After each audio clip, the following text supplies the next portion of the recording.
الا تک، یوم القیامتی قیامت کے دن، قیامت کے دن تک،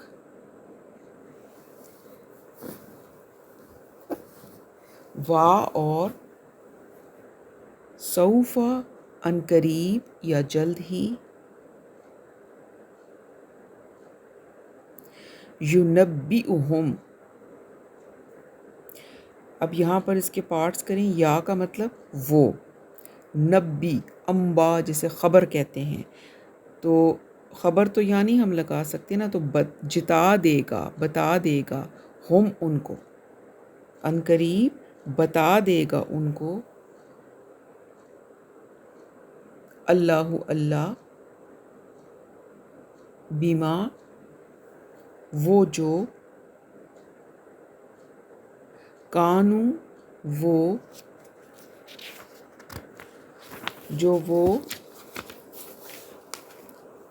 یصنعون کرتے تھے، جو وہ عمل کرتے تھے، تو اللہ ان قریب ان کے وہ اعمال ان کو جتلا دے گا، ان کو دکھا دے گا، ان کو بتا دے گا، اور وہ ان قریب سے کیا مراد ہے، یعنی کہ قیامت کے دن جو کہ بہت قریب ہے۔ یا ایہا الکتابی، اے اہل کتاب، قد جاءکم، قد یقیناً، جاء آ چکے، کم تمہارے پاس، یقیناً آ چکے تمہارے پاس، رسولنا رسول نا ہمارے رسول، یعنی کہ محمد صلی اللہ علیہ وسلم، ان کا تذکرہ اب ہو رہا ہے، وہ آ چکے ہیں، یبینو وہ ظاہر کرتے ہیں یا بیان کرتے ہیں، یا کا مطلب ہے وہ، لکم لام لیے، کم تمہارے لیے، کثیرن بہت سی باتیں، مما من سے، ما جو ان میں سے جو، کن تھے تم تھے، تخفونا تم چھپاتے تھے،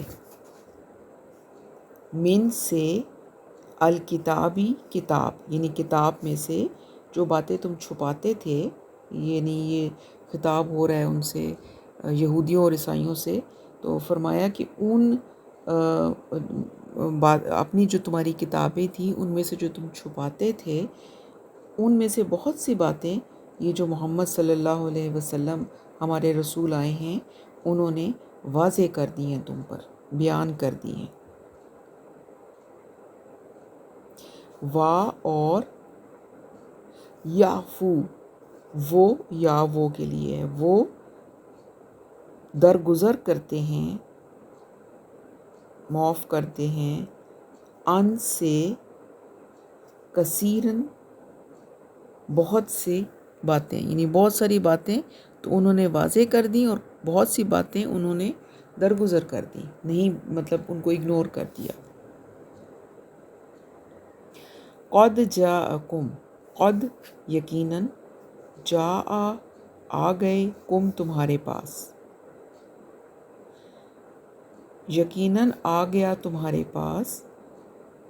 من اللہ من سے، اللہ سے، یعنی اللہ کی طرف سے، نور،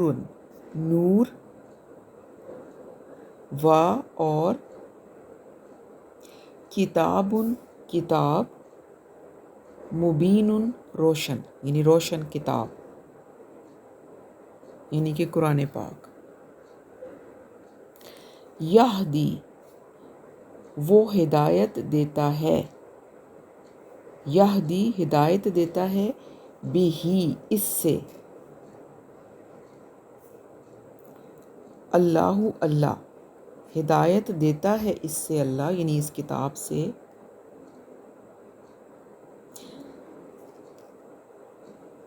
من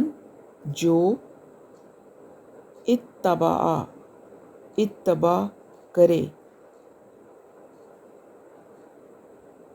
رضوانہ، رضوان رضا، اس کی رضا کی، اس کی رضا کا اتباع کرے، تو وہ ہدایت دیتا ہے ایسے لوگوں کو کس طرف؟ سبل السلامی، سبلا راستے یا راہیں، اور السلامی سلامتی کے راستوں کی طرف، اور یخرجہم، یخرجو وہ نکالتا ہے، ہم ان کو، اور وہ نکالتا ہے ان کو، من الظلماتی، من سے، الظلماتی اندھیروں سے، الی طرف، النوری نور کی طرف، بِإِذْنِهِ بِإِذْن حکم سے، اذن سے، ہی اپنے اذن سے یا اپنے حکم سے،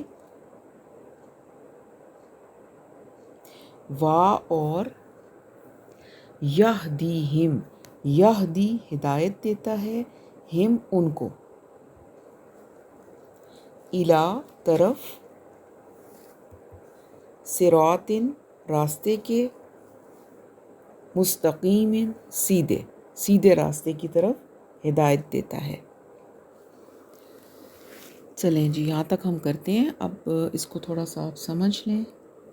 آیتوں کو سمجھنے کے لیے یہ ضروری ہے، آپ نے خالی ترجمے پہ ہی نہیں فوکس کرنا، آیتوں کو جو تھوڑا سا میں ایکسپلین کرتی ہوں قرآن کو سامنے رکھ کے، تو اس کو سمجھیں گے تو پھر آپ کو صحیح طریقے سے سمجھ آئے گی۔ اچھا جی، تو کیا فرمایا؟ اللہ تعالیٰ کہتے ہیں فَبِمَا نَقْضِيهِم مِّيثَاقَهُمْ لَعَنَهُمْ وَجَعَلْنَا قُلُوبَهُمْ قَاسِيَةً، کہ اللہ تعالیٰ نے کہا کہ پھر چونکہ انہوں نے اپنے عہد کو توڑ ڈالا، لہٰذا ہم نے ان پر لعنت کی اور ان کے دل سخت کر دیے۔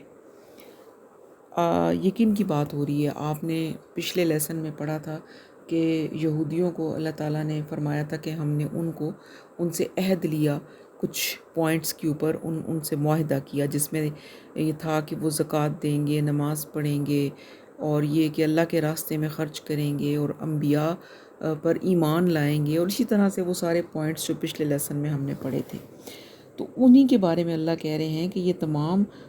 پوائنٹس جو اللہ نے ان کی کتاب میں ان کو بتائے اور انہوں نے عہد کیا کہ ہم اس کو پورا کریں گے، تو ہوا کیا کہ انہوں نے عہد توڑ ڈالا، اور جب انہوں نے اپنا عہد توڑ ڈالا، انہوں نے ان پوائنٹس پر عمل نہیں کیا، نہ ہی وہ نماز کے پابند رہے، نہ ہی وہ زکوٰۃ صحیح طریقے سے دیتے تھے، اور بخل کرتے تھے، اور اللہ کی راہ میں خرچ کرنا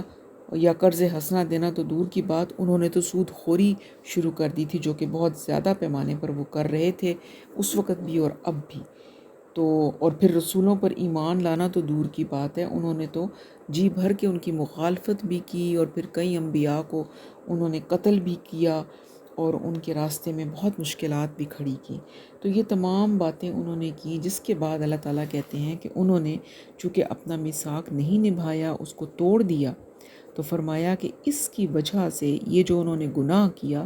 تو اللہ نے ان کو کیا سزا دی؟ لعنہم، اللہ تعالیٰ نے لعنت کر دی ان کے اوپر، اور ان کے دل سخت کر دیے۔ دو چیزیں اللہ نے سزا کے طور پر ان کے اوپر مسلط کی، ایک تو اللہ نے ان پر لعنت کی، اور اللہ تعالیٰ کی لعنت کرنے سے مراد ہے کہ اللہ تعالیٰ جو ہیں جس پر لعنت اللہ کی ہوتی ہے، اس کا مطلب یہ ہوتا ہے کہ وہ اللہ کی رحمت سے دور ہو گیا۔ تو جس کے اوپر اللہ کی رحمت نہ ہو، پھر اس کے لیے زندگی بہت تنگ ہو جاتی ہے ہر لحاظ سے۔ تو فرمایا کہ ایک تو ہم نے لعنت کر دی، اور ان کے دل سخت کر دیے۔ اب ان کا حال یہ ہو گیا کہ کتاب اللہ کے کلامات کو ان کے جو اصل جگہ تھی اس سے وہ بدل ڈالتے تھے، اور جو ہدایت انہیں دی گئی تھی ان کا اکثر حصہ وہ بھول چکے تھے، سوائے چند ایک آدمیوں کے۔ یعنی کہ پھر انہوں نے کیا کہ جو انہوں نے وہ کیا، ان کے دل سخت ہوئے، تو کیا ہوا کہ ان کے لیے جو تھی وہ راہ حق قبول کرنا مشکل ہو گیا. یعنی جب حق کی بات ان کے سامنے آتی تھی تو وہ ان کے دلوں کو نہیں چھوتی تھی، کیونکہ ان کے دل کی جو آنکھ یا دل کے جو کان تھے وہ حق سننے اور حق سمجھنے اور حق دیکھنے سے قاصر ہو گئے تھے. وہ جس طرح پہلے آیا تھا نا کہ اندھے بہرے اور گونگے ہو گئے ہیں یہ، تو وہی حالات یہاں ہو گئے. اور ایک تو یہ چیز، اور دوسری چیز یہ کہ انہوں نے جو تھی کلام، جو ان کی کتاب تھی اس میں جو ان کو احکامات دیے گئے تھے ان کو بھی انہوں نے بدل ڈالا. جو باتیں بتائی گئی تھیں اس سے انہوں نے بدل دیا. انہوں نے تعویلات کرنی شروع کر دی مختلف باتوں کی، ایسی تعویلات جو ان کے حق میں جاتی تھی. اپنی خواہشات کے مطابق انہوں نے کتاب کے احکامات کی تعویلات کر کے اپنی خواہشات کے مطابق توڑ موڑ کر ان کو بنا لیا. جیسے جو ان کے علماء تھے وہ یہ کام کرتے تھے اور لوگوں کو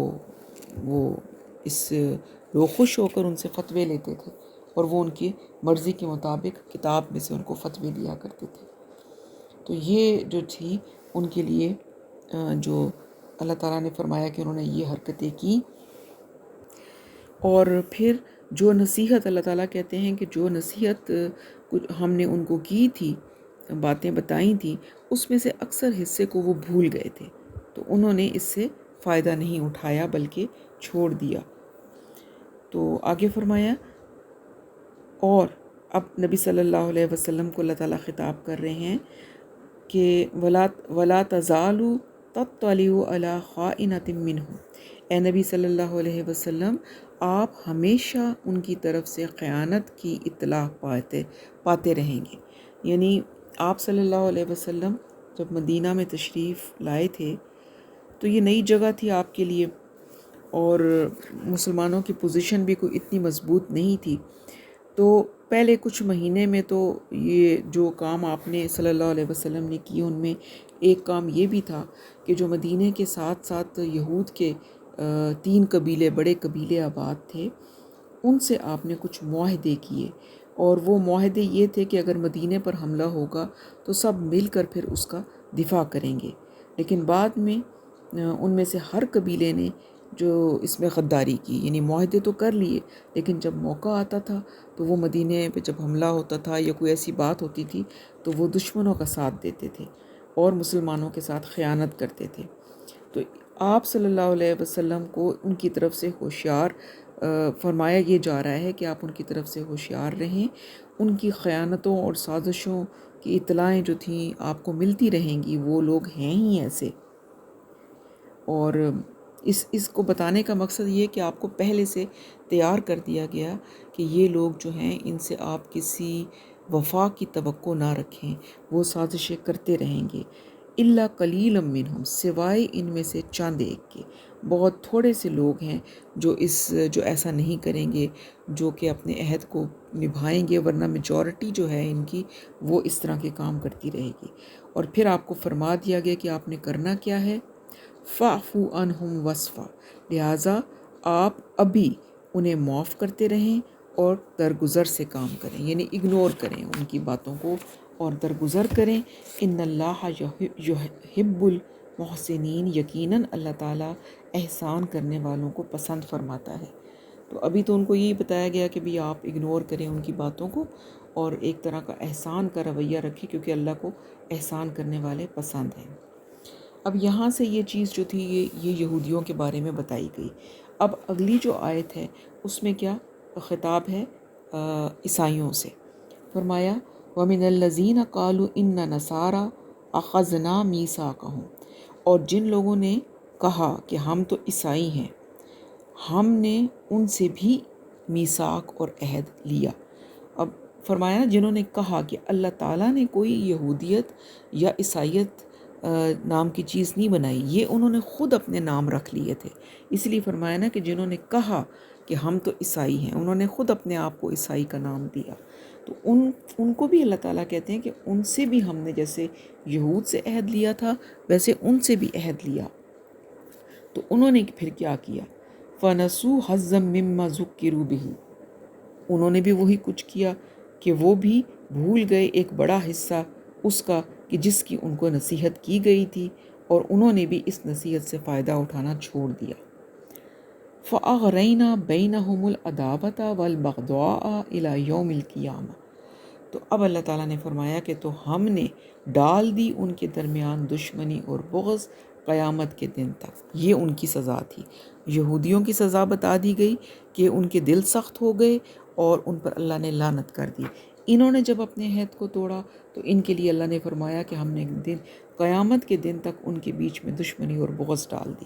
اور ان کے مختلف قبیلے بن گئے، فرقے بن گئے اور ان کے درمیان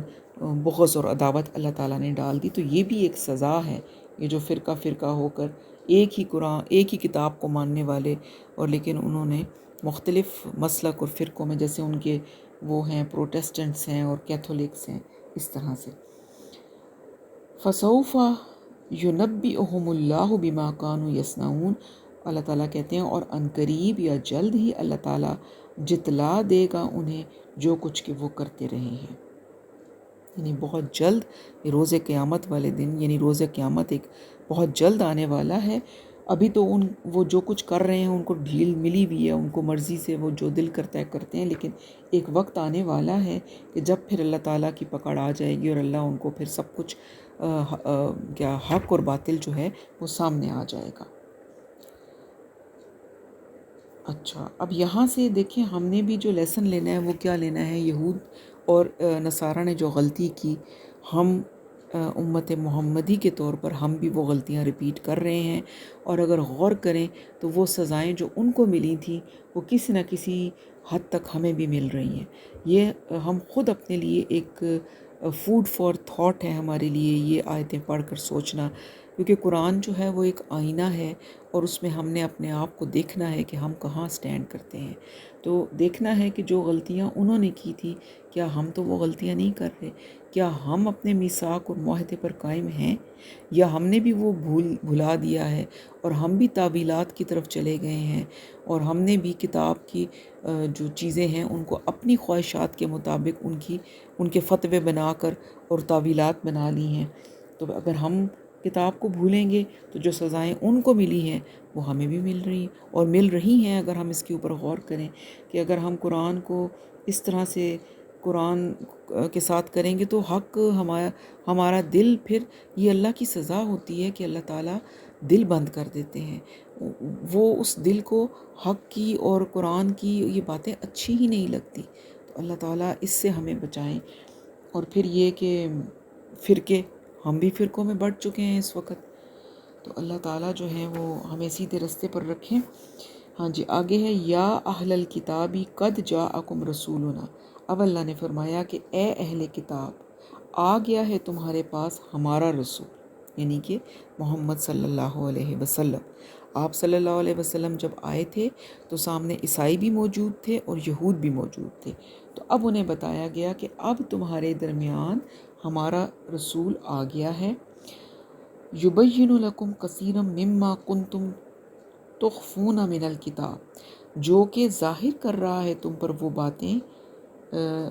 وہ بہت سی باتیں کہ جن کو تم چھپاتے رہے تھے کتاب میں سے،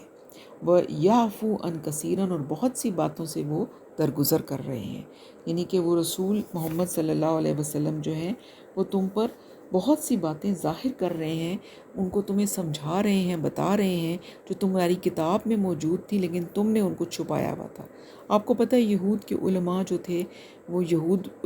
جو تھے ان کی بھی کتاب عبرانی زبان میں تھی، ان کو عبرانی نہیں آتی تھی، اور وہ اپنے علماء کے محتاج تھے، اور وہ جو باتیں وہ ان سے پوچھتے تھے، پھر جو وہ بتاتے تھے وہ اس کو مانتے تھے، جیسے آج ہم کرتے ہیں۔ ہماری کتاب عربی میں ہے، عربی ہمیں نہیں آتی، اور ہمیں بھی جب کوئی مسئلہ ہوتا ہے تو ہم علماء کی طرف جاتے ہیں، پھر وہ جب ہمیں اس مسئلے کا حل بتاتے ہیں تو ہم پریشان اس لیے ہوتے ہیں کہ آگے پھر فرقے ہیں، اور کچھ ہم کہیں سے کچھ سنتے ہیں، کہیں سے کچھ سنتے ہیں، تو ہمیں سمجھ میں نہیں آتا۔ تو اس لیے کتاب کو سمجھنا چاہیے، جس طریقے سے ہم یہ کتاب پڑھ رہے ہیں اس کو سمجھنے کا طریقہ یہی ہے کہ لفظی ترجمے کے ساتھ کتاب کو پورا پڑھیں، تو بہت ساری باتیں سمجھ آ جاتی ہیں، اور جو باتیں رہ جاتی ہیں ان کو پھر ہم علماء سے سمجھ سکتے ہیں، جب ہمیں بیسکس پتہ ہوتی ہیں تو ہمیں یہ بھی پتہ چل جاتا ہے کہ کیا صحیح ہے اور کیا غلط ہے۔ تو اب فرمایا کہ نبی صلی اللہ علیہ وسلم آ گئے ہیں اور انہوں نے آپ کو بہت ساری باتیں ظاہر کر کے بتا بھی دی ہیں، اور کچھ باتوں کو انہوں نے درگزر بھی کر دیا ہے۔ قد جاءکم من اللہ نور و کتاب مبین، آ چکا ہے تمہارے پاس اللہ کی طرف سے ایک نور بھی اور ایک روشن کتاب بھی، یعنی ایک کتاب بھی آ گئی قرآن کی شکل میں، اور نور سے مراد آپ صلی اللہ علیہ وسلم کی روح ہے، یعنی آپ صلی اللہ علیہ وسلم کی روح جو ہے وہ بہت نورانی روح ہے، تو وہ بھی آپ صلی اللہ علیہ وسلم اور کتاب جو ہے وہ آپ لوگوں کے بیچ میں آ گئے ہیں۔ اہل کتاب کو مخاطب کر کے کہا جا رہا ہے کہ اب آپ ان سے گائیڈنس لیں اور ان پر ایمان لائیں۔ کیوں؟ یہدی بہ اللہ من اتبع رضوانہ سبل السلام، اس کے ذریعے سے اللہ تعالیٰ رہنمائی فرماتا ہے ان کی جو اس کی رضا کے طالب ہیں سلامتی کے راستوں کی طرف۔ کس کے ذریعے؟ قرآن کے ذریعے، کہ قرآن وہ پیمانہ ہے، وہ کسوٹی ہے کہ جس کے ذریعے، وہ سلیبس ہے ہمارا کہ جس کے ذریعے سے اللہ تعالیٰ جو ہیں وہ رہنمائی فرماتے ہیں۔ ان لوگوں کی رہنمائی سب کو نہیں ملتی، ان کو ملے گی کہ جو اس اللہ کی رضا کے طالب ہوں گے، جو اس کتاب کو اس لیے پڑھیں گے کہ ہمیں اس کتاب سے ہدایت ملے، ہم دیکھیں کہ اللہ تعالیٰ کن باتوں سے راضی ہوتے ہیں اور کن سے ناراض ہوتے ہیں، تاکہ ہم اللہ کا قرب حاصل کریں۔ تو اللہ کہتے ہیں جو اس نیت سے یہ کتاب پڑھے گا اس کے لیے اللہ تعالیٰ سلامتی کے راستے کھول دیں گے۔ اور اللہ کیا کریں گے؟ اور وَيُخْرِجُهُم مِّنَ الظُّلُمَاتِ إِلَى النُّورِ بِإِذْنِهِ وَيَهْدِيهِمْ إِلَى صِرَاطٍ مُّسْتَقِيمٍ، اور نکالتا ہے اللہ تمہیں اندھیروں سے روشنی کی طرف اپنے اذن سے، اور ان کی رہنمائی فرماتا ہے سیدھے راستے کی طرف۔ وہ لوگ جو کتاب کو اس نیت سے پڑھیں گے، اللہ ان کو انشاءاللہ اندھیروں سے نکال کر نور اور ایمان کی روشنی کی طرف لے آئے گا۔ اور اندھیرے یہاں پہ جمع میں آیا ہے کیونکہ اندھیرے بہت سارے ہیں، تو اور نور سنگولر میں آیا ہے کہ نور ایک ہی ہے، روشنی ایک ہی ہے، اور وہ قرآن دکھاتا ہے وہ روشنی ہدایت کی، تو اس روشنی کی طرف رہنمائی فرماتے ہیں اللہ تعالیٰ۔ اور اللہ وہ جو قرآن کے ذریعے سے اندھیروں میں سے نکال کر روشنی کی طرف لے آتے ہیں اور ان کو ہدایت دیتے ہیں سیدھے راستے کی طرف۔ تو جو بھی سیدھا راستہ حاصل کرنا چاہتا ہے، اس پہ چلنا چاہتا ہے، اس کا صرف ایک ہی طریقہ ہے کہ وہ قرآن سے رجوع کرے اور نبی صلی اللہ علیہ وسلم کی سنت کو فالو کرے۔ قرآن اور حدیث یہ دو چیزیں ہیں جو انسان کو سیدھا راستہ دکھاتی ہیں، تو ہمیں فالو کرنا ہے قرآن کو اور حضور صلی اللہ علیہ وسلم کے طریقوں کو۔ تو اللہ تعالیٰ سے دعا ہے کہ اللہ تعالیٰ ہمیں توفیق عطا فرمائیں کہ ہم سیدھے راستے پر چل سکیں، قرآن کے ساتھ جڑ سکیں۔ یہ جس طریقے سے ہم قرآن پڑھ رہے ہیں، جو علماء نے ایک آسان طریقہ ہمارے لیے نکالا ہے، ہم اپنی مصروف ترین زندگیوں میں سے وقت نکالیں، کیونکہ وقت بہت تھوڑا رہ گیا ہے۔ ابھی آپ نے پڑھا کہ بہت جلد فیصلے ہو جائیں گے، قیامت بہت قریب ہے، تو ہم اپنا وقت نکالیں اور ہم وہ سلیبس جو اللہ نے ہمیں دیا ہے اس کو پڑھیں اور تیاری کر لیں اس وقت کے لیے کہ جو آنے والا ہے، اور پھر جس وقت میں ہمیں اللہ کے سامنے کھڑا ہونا ہے اور حساب دینا ہے۔ اللہ ہم سب کو عمل کی توفیق عطا فرمائے، اور مجھ سے بھی کہیں اگر کوئی غلطی ہو گئی ہو تو اللہ مجھے معاف فرمائے۔ سبحانک اللہم و بحمدک، نشہد ان لا الہ الا انت، نستغفرک و نتوب الیک۔ السلام علیکم ورحمۃ اللہ وبرکاتہ۔